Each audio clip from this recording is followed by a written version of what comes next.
एक समय की बात है। एक गांव में सफेद साड़ी वाली चुड़ैल का आतंक था।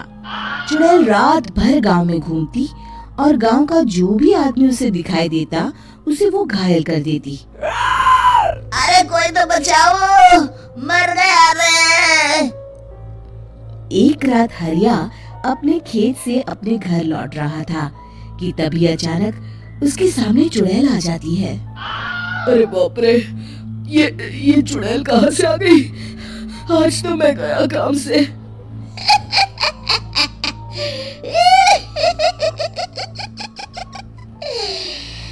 आज मुझे मेरा शिकार मिल गया। अरे चुड़ैल दीदी, मुझे छोड़ दो। जैसे ही चुड़ैल हरिया की तरफ बढ़ती है, हरिया वहाँ से भाग जाता है और अपने घर के दरवाजे पे पहुँचता है। अरे भगवान, जल्दी से दरवाजा खोलो, मेरे पीछे चुड़ैल पड़ी है। हरिया की पत्नी जल्दी से दरवाजा खोल देती है। अरे आप इतना हाफ क्यों रहे हैं?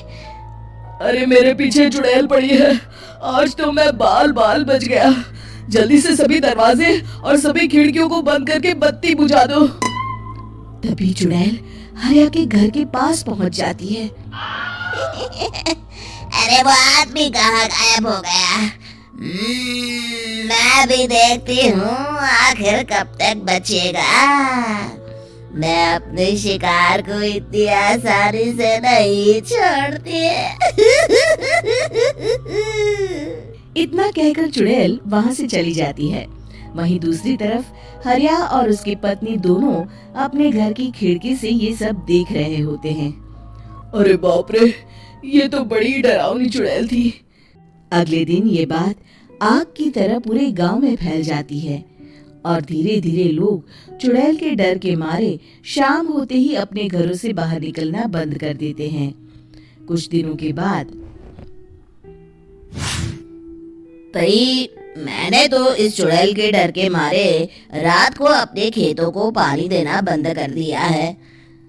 कहीं मेरी फसल सूख गई तो मैं तो कहीं का नहीं रहूंगा।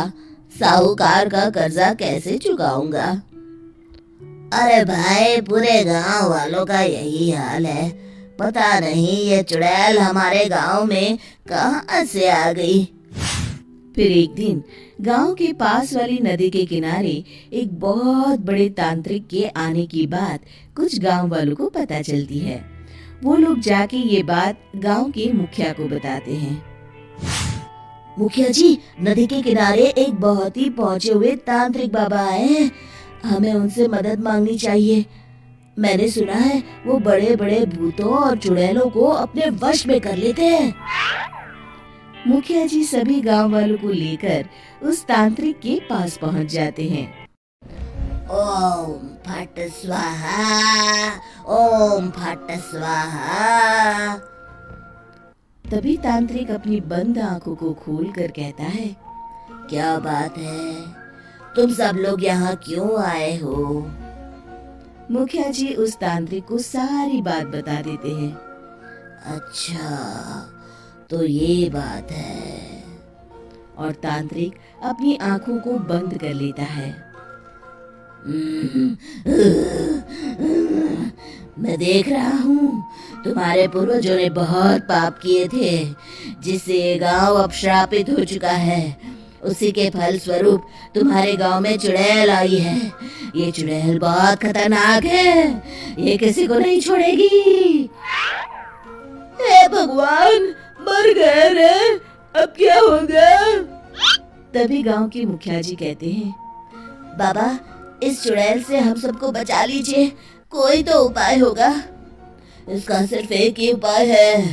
सभी गांव वालों को बारी बारी हर दिन अपनी आधी फसल उस पहाड़ी के ऊपर बनी काली गुफा में छोड़ के आनी होगी।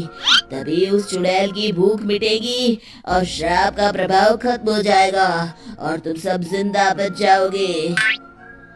सभी गांव वाले उस तांत्रिक की बात को मान लेते हैं और वहां से चले जाते हैं। फिर अगले दिन से रोज उस गांव के लोग बारी बारी से अपनी आधी फसल उस काली गुफा के पास जाकर रखाते। कुछ दिनों बाद हरिया की बारी आती है। बाप रे, आज तो मेरी बारी है उस काली गुफा में जाने की। क्या करूं? वो तो बड़ी खतरनाक चुड़ैल है। मेरे तो हाथ पैर कांप रहे हैं। फिर हरिया डरते डरते अनाज की बोरियां अपनी बैलगाड़ी में लाद देता है। तभी हरिया की पत्नी उससे कहती है, देखो जी, संभल के जाना और किसी भी हालत में शाम होने से पहले वापस आ जाना। उस चुड़ैल का कोई भरोसा नहीं है जी। हरिया बैलगाड़ी में बैठते हुए कहता है, भगवान, मैं क्या वापस आऊंगा? लगता है अब तो मेरी खबर ही आएगी। इतना कहकर हरिया वहां से चला जाता है। रास्ते में जंगल से गुजरते हुए हरिया की बैलगाड़ी का एक चक्का बड़े गड्ढे में फंस जाता है। हे भगवान, अब ये क्या मुसीबत है? हरिया नीचे उतर के पूरी ताकत से अपनी बैलगाड़ी को गड्ढे से निकालने की कोशिश करता है। बहुत देर मेहनत करने के बाद हरिया की बैलगाड़ी उस गड्ढे से बाहर निकल जाती है। हे भगवान, अब तो शाम होने वाली है। आज तो मैं गया काम से। जैसे तैसे हरिया काली गुफा में पहुंच जाता है। अरे मर गया रे, यहाँ तो चारों तरफ डरावना माहौल है। मैंने यहाँ आने में बहुत देर कर दी, कहीं चुड़ैल नाराज ना हो जाए।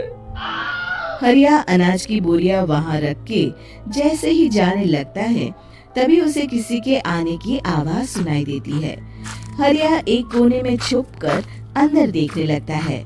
चुड़ैल वहां आती है और फिर अपने चेहरे से नकली चुड़ैल का मुखौटा निकाल देती है। हरिया ये देख के हक्का बक्का रह जाता है। तभी चुड़ैल कहती है, भैया यहाँ आना।